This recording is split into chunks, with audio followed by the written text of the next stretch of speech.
Professor Tolkien, The Lord of the Rings is one of the most remarkable works of fiction of this century. And I'm going to start with one or two questions about possible source material. For example, I thought that conceivably Midgard might be Middle-earth or have some connection. Oh, yes, they're the same word. Most people have made this mistake and thinking Middle-earth is a particular kind of Earth or is another planet, and in the science fiction sort. But it's simply an old-fashioned word for this world we live in, as imagined surrounded by the ocean. It seemed to me that Middle-earth was, in a sense, as you say, this world we live in. But this world we live in at a different era. Well, no, at a different stage of imagination, yeah. But this is interesting because in The Lord of the Rings, particularly in appendices, you go to great trouble to get your chronology exactly correct with respect to the 4 ages that you write about. Yeah. But you make no attempt at all to tie this up with time as we know it today. Why is this? Because it would have been impossible. Because it was completely interfered with and trammeled one in a free invention of history and incident to one's story. Nevertheless, despite what you've just said, it seems to me that one could place most of the action, if not all of the action, within a fairly definite sort of time. It won't really work out, either paleontologically or archaeologically at all, actually.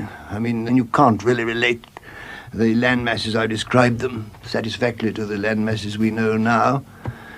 Nor, of course, can you really have such a sort of mixed culture as I describe, which includes tobacco umbrellas and other things, to what little is known of archaeological history.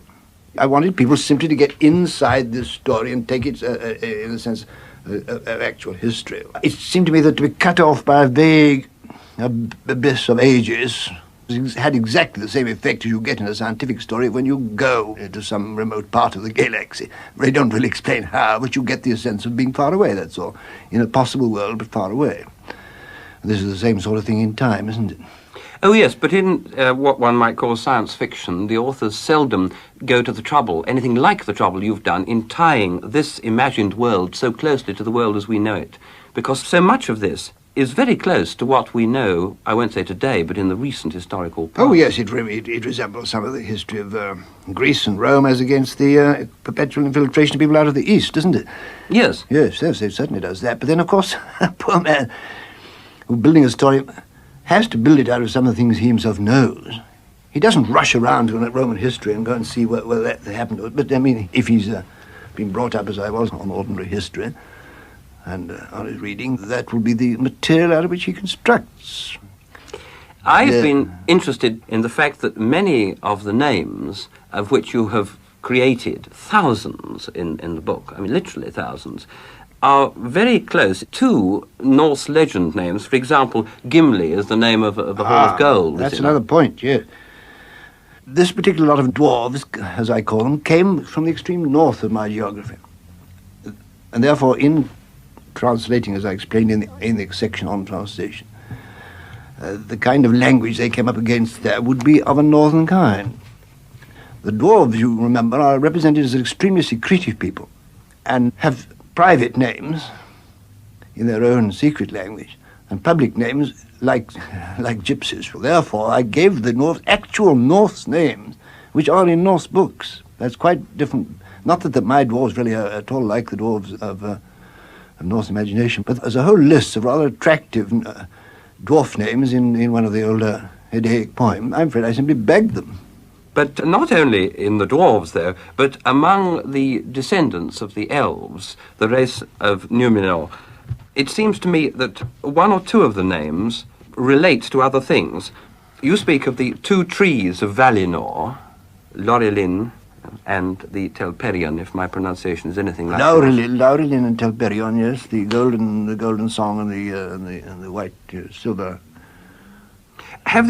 Are these in any way reflections in your world of the great world tree, the Norse world tree? No, they're not like it. They're much more like the trees of the sun and the moon. It was covered in the Far East in the great Alexander stories.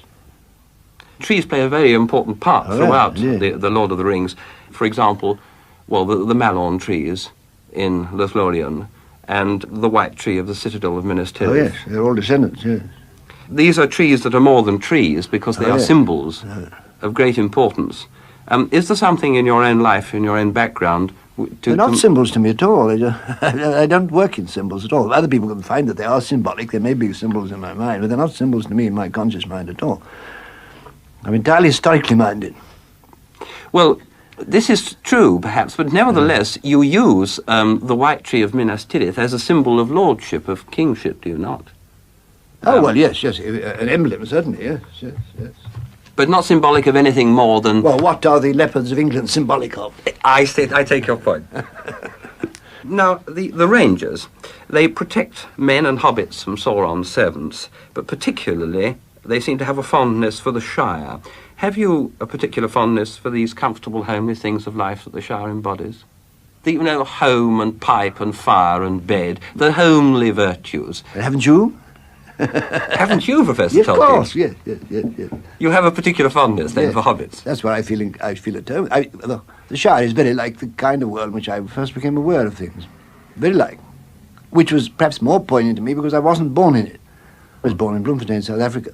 I was very young when I got back, but at the same time, it bites into your memory and imagination even if you don't think it has. If your first Christmas tree is a wilting eucalyptus, and if you're normally troubled by heat and sand, then to have, just at the age of imagination is opening out, suddenly find yourself in a quiet Warwickshire village. I think it engenders a particular love of what you might call central, Midland, English countryside based on good waterstones and elm trees and small, quiet rivers and so on. And, of course, sort of rustic people about. At what age did you come to England? I suppose when I was landing, I was about 3.5. Pretty poignant, of course, because you see, one of the things why people say they don't remember is because it's like constantly photographing the same thing on the same plate. Slight changes simply make a blur. But if a child's had a sudden break like that, it's conscious. What it tries to do is to fit the new memories onto the old. I've got a perfectly clear, vivid picture of a house, but I now know that it's a beautifully worked out pastiche of my own home in Bloemfontein and my grandmother's house in Birmingham. Because I can still remember going down the road in Birmingham and wondering what had happened to the gallery, what had happened to the balcony.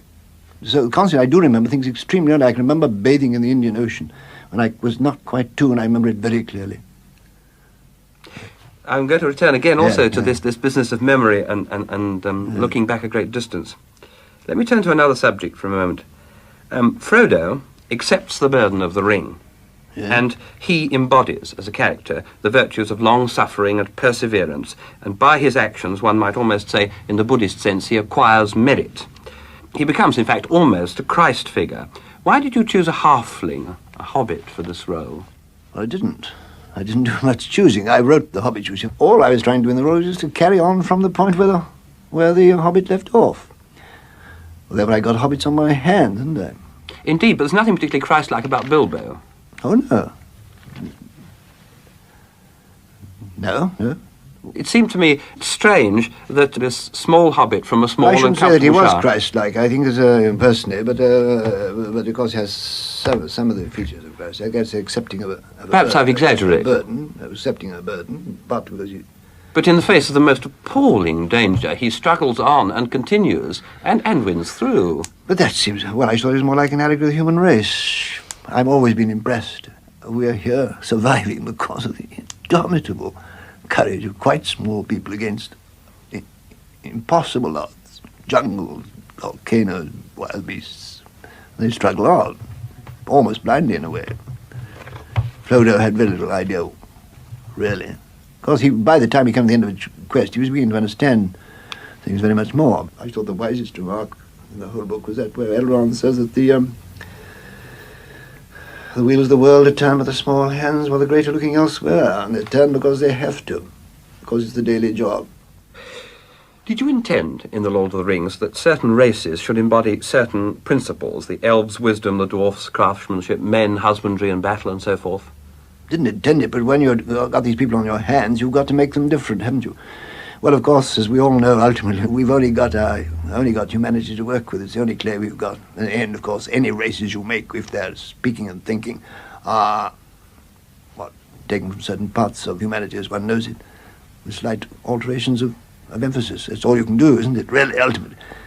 Because the elves are simply, in its sense, expressions certain, not really wholly legitimate desires the human race has about itself. We should all, or at least large part of the human race, would like to have greater power of mind, greater power of art, by which I mean that the gap between the conception and the power of execution should be shortened. We should like that, and we should like, of course, longer time, if not indefinite time, which to go on knowing more and making more. Well, therefore, we make the elves immortal in a sense. I had to use immortal, but I didn't mean that they were eternally immortal, merely that they are very longeval, and their longevity probably lasts as long as the inhabitability of the earth. The dwarves, of course, quite obviously, couldn't you say in many ways they remind you of the Jews? All their words are Semitic, obviously, and constructed be Semitic. There's a tremendous love of the artifact, and of course the immense warlike capacity of the Jews too, which we tend to forget nowadays. Hobbits are just rustic English people, made small in size because it reflects the general small reach of their imagination, but it's not the small reach of their courage or latent power. You're obviously intensely interested in age for its own sake. I mean, Fanghorn, for example, and the Ents are the eldest. They have been in existence longer. Tom Bombadil is described, in fact, is he not, as the eldest? Well, he's, of course, a very odd character, but we won't interfere with you now. You were asking about age. Age as such. You're in antiquity. You're greatly interested in long life, in longevity. The Eldar's descendants all have this gift of longer life. Could you expand on that? Well, that's different. Longer life. That's purely. That's oneself. That's because it's an added power in this world. Also, if you are intelligent, an artistic person, it gives you more time, both either to perfect your work or else to do more. That's rather different to the appeal of antiquity itself. I love history, and I always feel you. Even when you walk into a room, you really feel you ought to know the history, but not only the room but the people. We walk in with all this tremendous history behind us, but if you're writing a story which you know you're going to come to the end of that history, the history is always backwards, isn't it? Did you evolve a system for naming these races, and therefore their histories and alphabets, literature, and so on? I didn't evolve it, I merely used what I knew. But that is a rather difficult question, really, but every human being, at least every human being who is gifted at all in that way, has what you might call his own native language. That's quite distinct from the first learnt. What we call a native language is your first learnt. But every human being has an individual linguistic character, as he has an individual face, colouring and body. And I think, therefore, you find that people have what we should call linguistic predilections. But, of course, like one's physical characteristics, that shifts a bit as you grow and also as you have more experience. Well, the language I've entered tried to fit my actual personal linguistic predilection or pleasure. Well, now, obviously from history, those two languages have got to be related. They're quite different. All you do is you have to posit a purely invented original form or original sound scheme. And then you have to make language A develop certain sound laws and come to B, and certain other ones produce B. They will then be related, however little related they seem, but it will have that sort of feeling. So therefore, if you have, for the purposes of the plot, or purposes of some part of the book, to invent a new name for a new character, if you consciously say to yourself, in ʻଋwɔnld his name will be so-and-so, but in Sindarin his name will be this. Yes, you do have that. In the first test, it has to sound a nice name to me, even if I don't know what it means. But then you, of course, come across this unfortunate fact that if it doesn't always happen that if you then work those same elements with the same meaning into a name, it doesn't always come out as a nice name, in spite of that. So then you have to give them another name or do something about it. Yes, it's a minor technical craft, actually. But it's an interesting technical craft because you do it with equal success when you name unpleasant characters like orcs, because all your unpleasant characters are instantly identifiable as unpleasant characters the minute one reads their names. Yes, I suppose they would. You wouldn't like to think much of a chap called Uglu, could you? No. Yet dwarves, although they have names composed of similarly uncomfortable consonants to the English ear, the names are not unattractive. No. Immediately they're attractive. Mm-hmm. And this seems to me one of the great strengths of the book, amid this enormous conglomeration of names. One doesn't get lost. At least after the first reading, after the second reading of the book. Well, it does need an extra. I'm very glad you told me that, because I gave a great deal of trouble. Well, you must, you see. My things, I did try to use the languages which I did understand, which is, after all, the primary and most important of all cultural appendages. I tried to use them for that purpose, to characterize. Also, of course, gives me great pleasure. A good name. I always, in writing, always start with a name. Give me a name and it produces a story, not the other way about, normally. Of the languages you know, which were the greatest help to you in writing The Lord of the Rings? Oh, no. Yes. Well, because I started trying to invent languages almost at once, because same way that my reading of myth has been disturbed, because I've never hardly got through any fairy story without wanting to write one myself. It's perhaps an added discipline to trace back anyway to sources in a work of this sort. But do you trace in the languages you invented more to Scandinavia or more or later things like Middle English or? I don't know. No, of the sort of modern language, I should have said that Welsh was always attracted me by its style and sound more than any other. Even though I first only saw it on coal trucks, I always wanted to know what it was about. It seems to me certainly that the music of Welsh comes through in the names you've chosen for mountains and for places in general. Yeah. Do you acknowledge this? Yes, yeah. Very much. But a much rarer, but very potent influence on myself has been Finnish.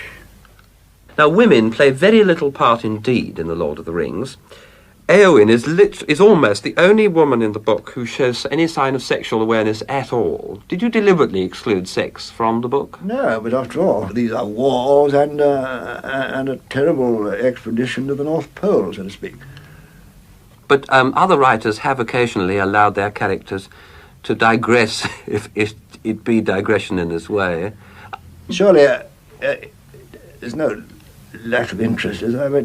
Oh, it's not a case of lack of interest at all. Wouldn't you have thought that Galadriel, every character is tempted at some point. Wouldn't you have thought Galadriel's temptation and what she says about herself is significant?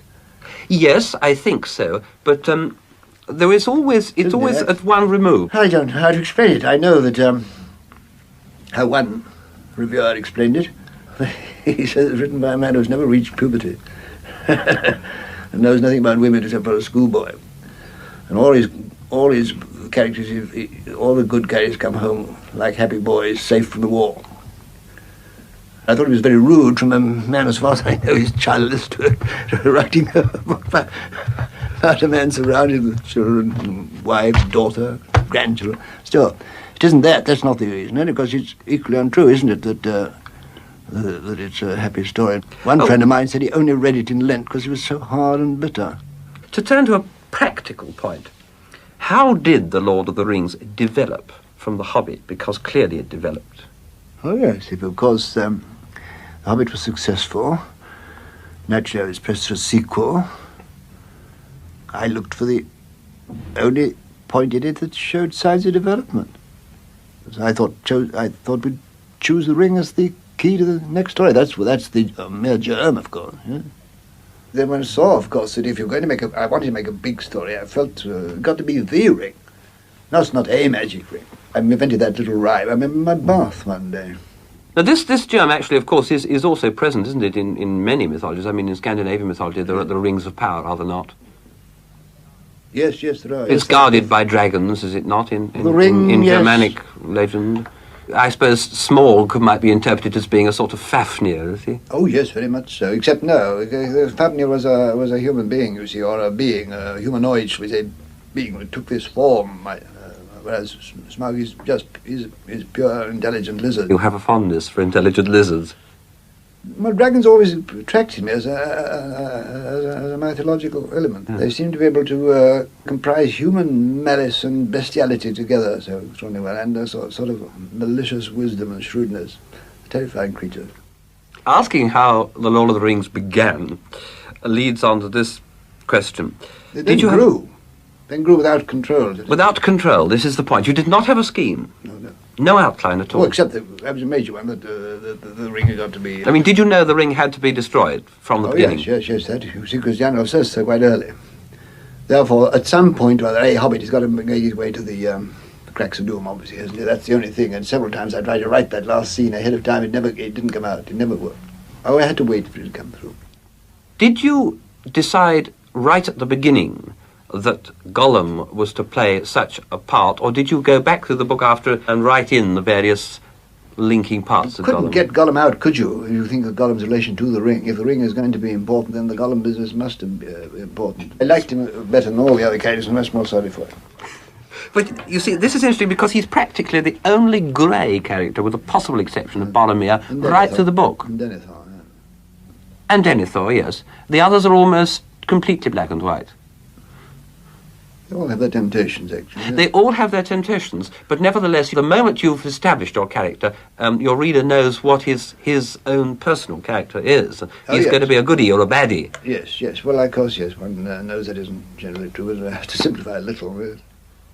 But that's why Gollum is so interesting, because one, you know, he almost repents at one point, doesn't he, where he sees Frodo. To me, the most poignant, the whole story, the most poignant moment of all, because it's so terribly true. It's the good people who do the damage so often. It was Sam's suspicious faithfulness was very much justified, which ruined Gollum. You see that if you go a long, long way in wickedness, then comes your chance, but you can't therefore demand that it should be made nice and easy at that point. It's going to be probably very sticky, the last chance. And it was too sticky for Gollum, because I spent a lot of thought about it, because he grew on me. I mean, I almost could see Gollum. Where I've been most criticised by certain people, and where I think I'm the most right, is making point of fact, though I do praise them for seeing it, that Frodo actually failed. The thing that some people have said about it is extraordinary. You would have thought in this age, when we are now faced with the absolute certainty of pressures which can't be resisted, people would realise more clearly than ever did before that the motives which would go into such a situation are so important. It's very rash to put yourself in a position you know to be too powerful for you. That's presumption. If you go in with good motives and then land in a position which you can't face up to, then that's up to the government, isn't it? Some people have been very angry about it. Sort of people that deprive a man of his citizenship, he came back after being brainwashed and a ratty or given something away. That's a sign of mind. There is still a bunch such. It's true, yes. But you find that your correspondents, in fact, complain a great deal about certain incidents in the story, or have complained? I once said, and I think it's roughly true, that if I was to listen to my correspondence, every part of the Lord of the Rings is a failure or its only weakness. On the other hand, there's another list which every part of it is particular strength. At what point, I'd like to know, if you can judge at all, did the book take control of you? Long before I wrote The Hobbit and long before I wrote this, they had constructed this world mythology. It was already in existence. It was offered to the publishers before the... I know. And this mythology and the Eldar and the Valar and the Western Paradise and the elves and the dwarves and so on, they don't arise for the first time in this book. They'd already been constructed. There's nothing in the appendices referred to that hasn't already been written. So you had some sort of scheme on which it was possible to work? Well, immense sagas, yes. Well, rather simple that they got sucked into it, as The Hobbit did itself. You see, The Hobbit was originally not part of it at all, but as soon as it got moving out into the world, it got sucked into it. So your characters and your story really took charge? I say took charge, I don't mean that you were completely under their spell or anything of this sort. Oh, no, I don't walk about dreaming at all, no. No, it doesn't an obsession anyway.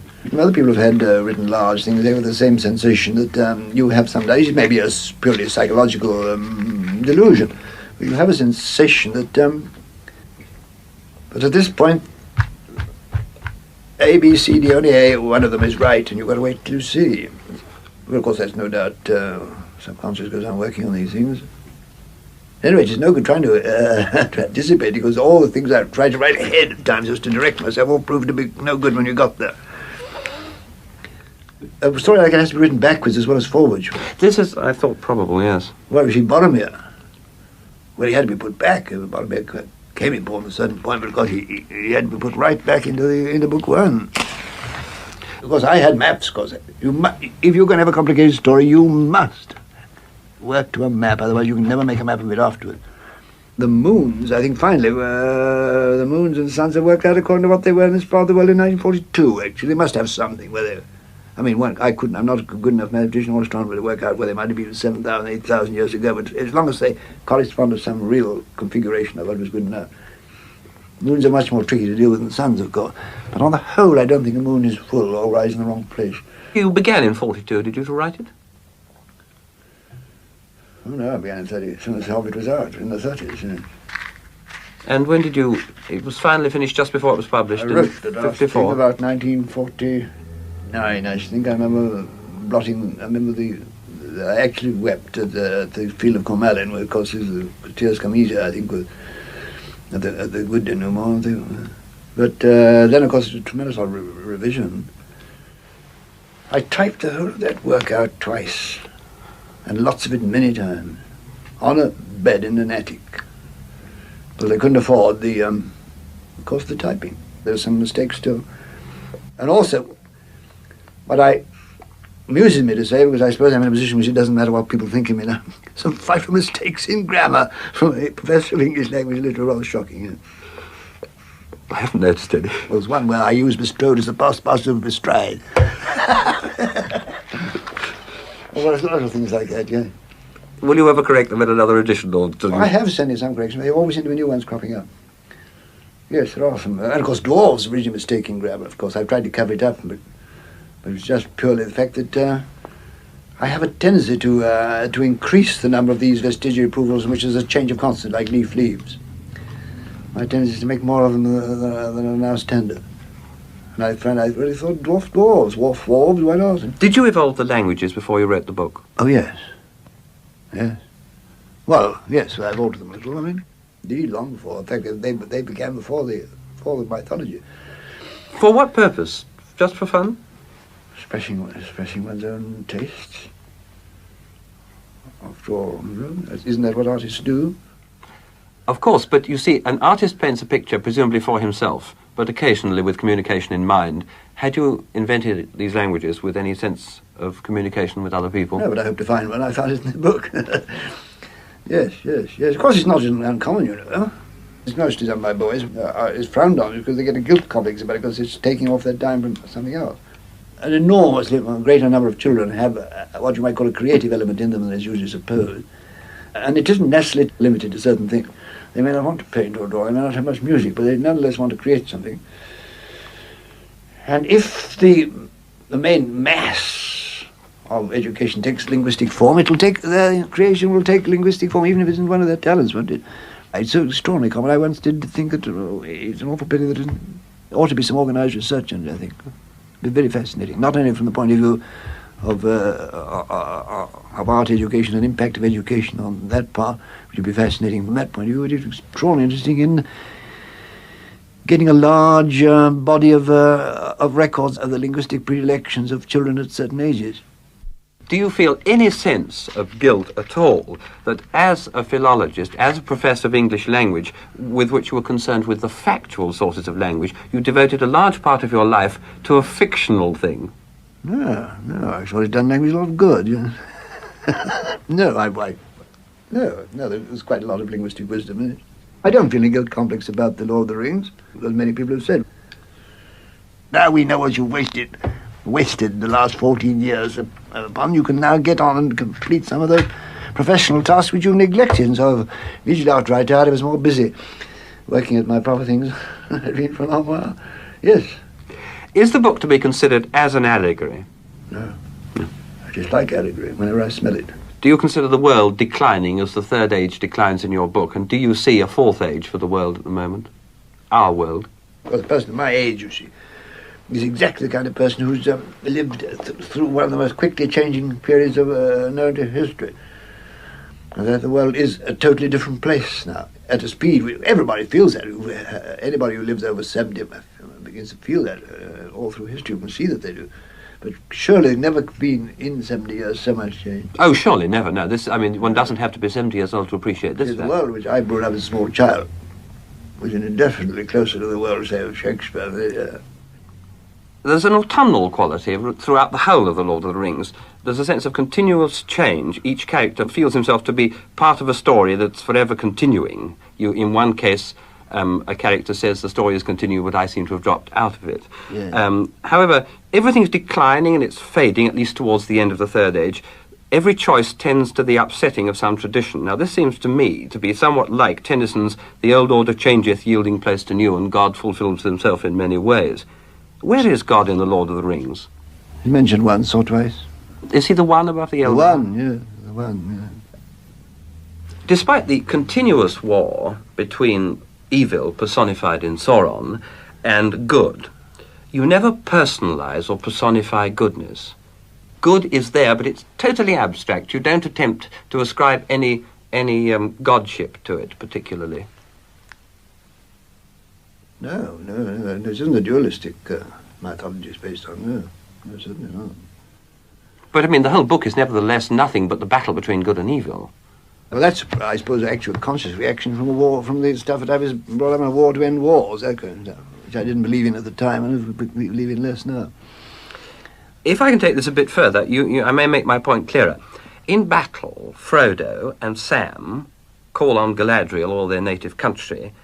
Gimli calls on his ancestors' axe, if I read your appendices correctly, and the men call only on their swords by name or on their kings or lords. I would expect them to call on their gods, and yet amid thousands of names, you don't name the deities of any of the races you've invented. Why? Have they no gods as such? I would have thought a story of this sort was almost dependent upon an intense belief in some theocratic division, some hierarchy. There is indeed, but that's where the theocratic hierarchy comes in.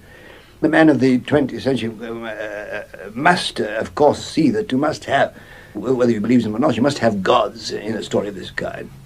But he can't make himself believe in gods like Thor and Odin, Aphrodite, Zeus and that kind of thing. You can't believe that the men in your story would have called on Odin. I couldn't possibly construct a mythology which had Olympus or Asgard in it, on the terms in which the people who worship those gods believed in.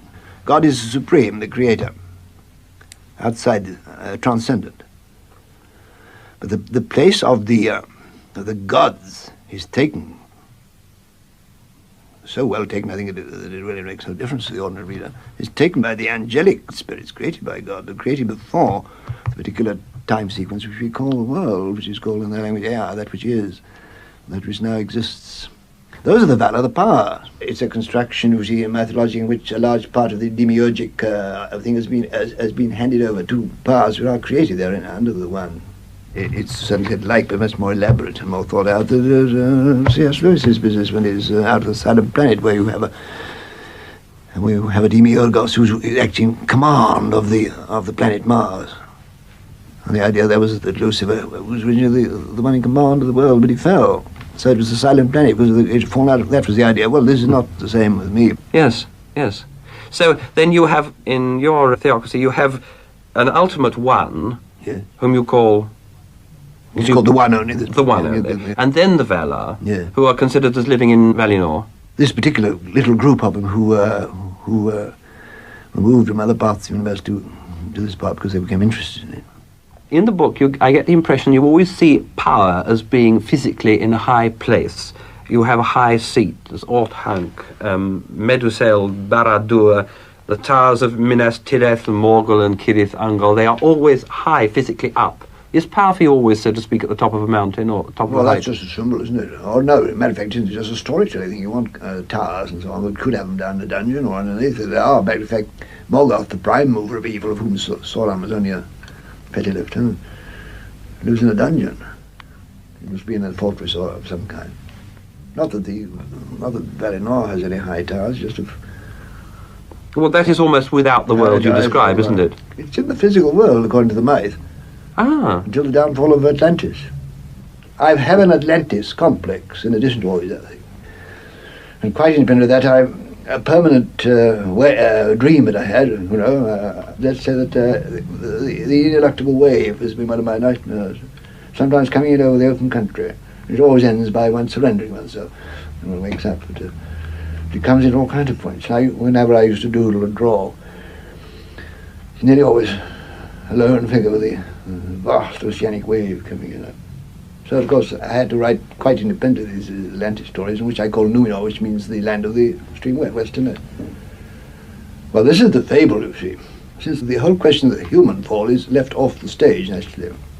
It occurred, but they're not known. Since they regraced these people, they were given this great island, the first all west, not in the divine world, not in the immortal world, to live on.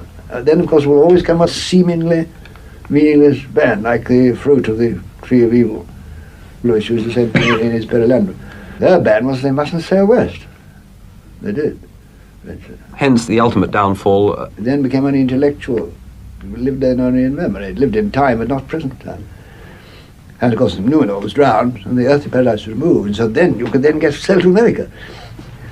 Told you that the world became round. It always had been a vast globe, but people can now sail round, discovered it round. But that was my solution of the thing. I also wanted to give them the fall of Atlantis some universal application. The point is really, I've written some story about it, in which as they get to that, you suddenly see the real coverage of the world going down like a bridge. You are on a line which leads to what was. Of course, I don't know what your theory of time is, but what was, what is, if it ever had an existence, still has that same existence. But we won't go you can't go too deeply in those things, but they really are sailing back to a world of memory.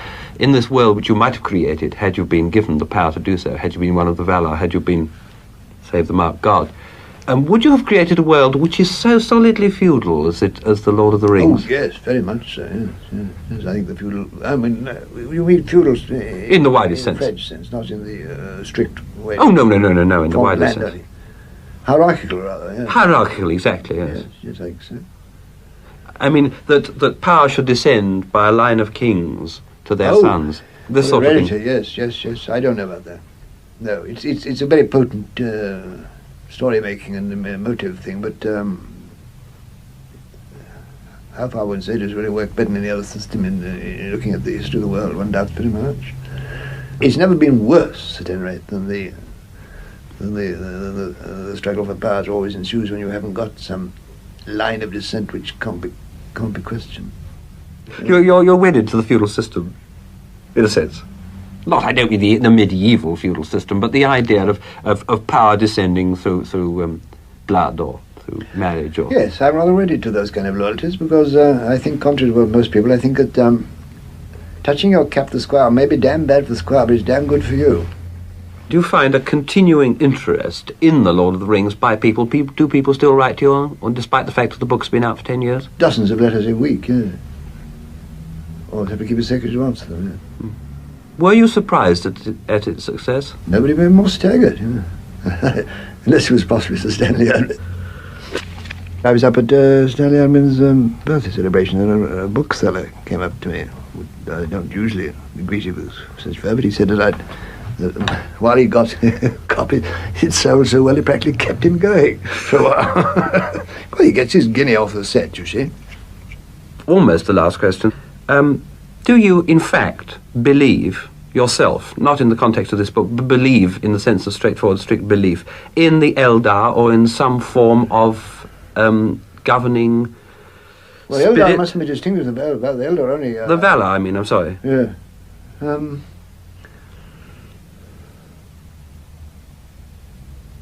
Are you in fact a theist? Oh, I'm a Roman Catholic. Devout Roman Catholic, yes, but I don't know about angelology. Yes, I should have thought almost certainly. Yes, certainly. Well, they seem to me to be the saints, or the equivalent of the saints. Well, they are in some ways, yes. They take the place in this book of the things which in medieval and older legends you have the gods and the invocation of the saints, which are lesser angels. Yes, they do. Oh, well, of course, obviously many people have noticed that the appealing to the Lady, the Queen of the Stars, which are much like Roman Catholic invocations of Our Lady. Do you wish to be remembered chiefly by your writings on philology, on other matters, or by The Lord of the Rings and The Hobbit? I shouldn't have thought there's very much choice, and if I remember at all, it would be by The Lord of the Rings, I'd take it. I wouldn't mind the other being remembered, but I am conscious of the small and not very important. Won't it be rather like the case of Longfellow, won't it? People remember Longfellow wrote Hiawatha and perhaps one or two other things. They quite forget he was a professor of modern languages.